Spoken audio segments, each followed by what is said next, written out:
So this is Spot, her younger sister, so to speak. They're not really related. Farrowed this morning. 9 piglets. 2 unfortunately got rolled on and died. But Spot here is definitely making a nest.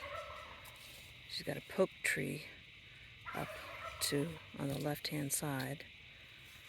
And she's decided this is where she wants to have her babies, so we've got to turn off the electric fence so she doesn't get shocked to pieces.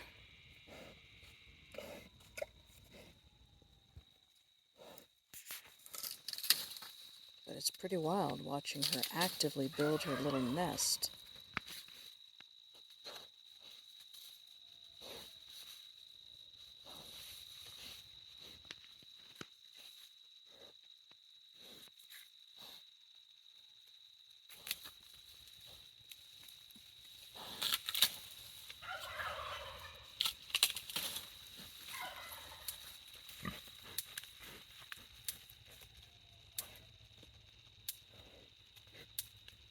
See here that electric snapping? I think I'll need to go over and turn it off.